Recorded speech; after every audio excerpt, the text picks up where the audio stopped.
We'll leave it there. Yes, Junet. Mr. Speaker, I don't intend to anticipate the debate. I will not allow you to. Yeah, because this is just a notice of motion. But, Mr. Speaker, there are matters that surround the notice of the motion that needs your guidance and action, Mr. Speaker, because, Mr. Speaker, this is a very momentous issue. Because, as you are aware, when this country gave itself the new constitution, Mr. Speaker, Kenyans were very happy. And this is one of the moments in this House, Mr. Speaker, when we are going to exercise Article 150, which has not happened before. So, Mr. Speaker, this is a very, very important matter for this nation, Mr. Speaker, that is being exercised through this House. But having said, Mr. Speaker, as you're aware, there are members from our side and members from the other side who have signed to this petition, to this motion, Mr. Speaker.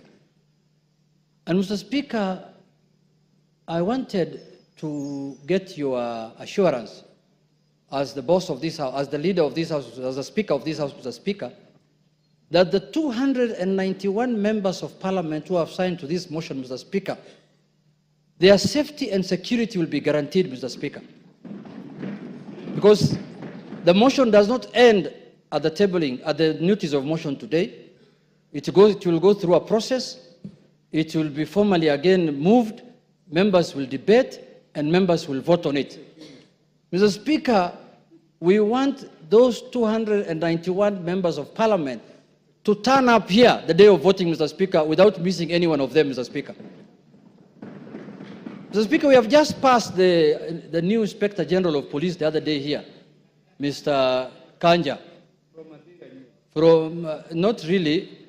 He must take responsibility as the Inspector General of Police, Mr. Speaker, to guarantee the safety, as the Inspector General of the country, Mr. Speaker, to guarantee the safety and the security of the 291 members. Mr. Speaker, you know this thing.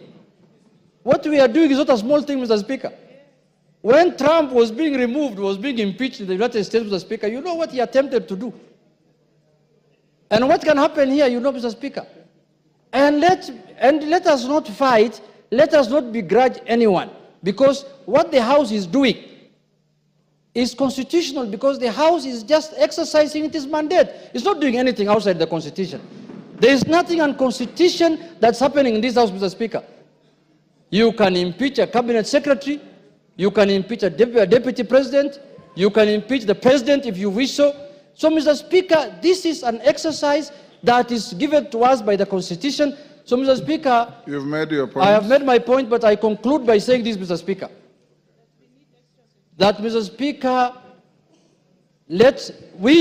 when we were elected, Mr. Speaker, as members of Parliament, we became the staff of the Parliamentary Service Commission. Each member here, Mr. Speaker, their employer, they are employees of the Parliamentary Service Commission, which you are the chairman, Mr. Speaker.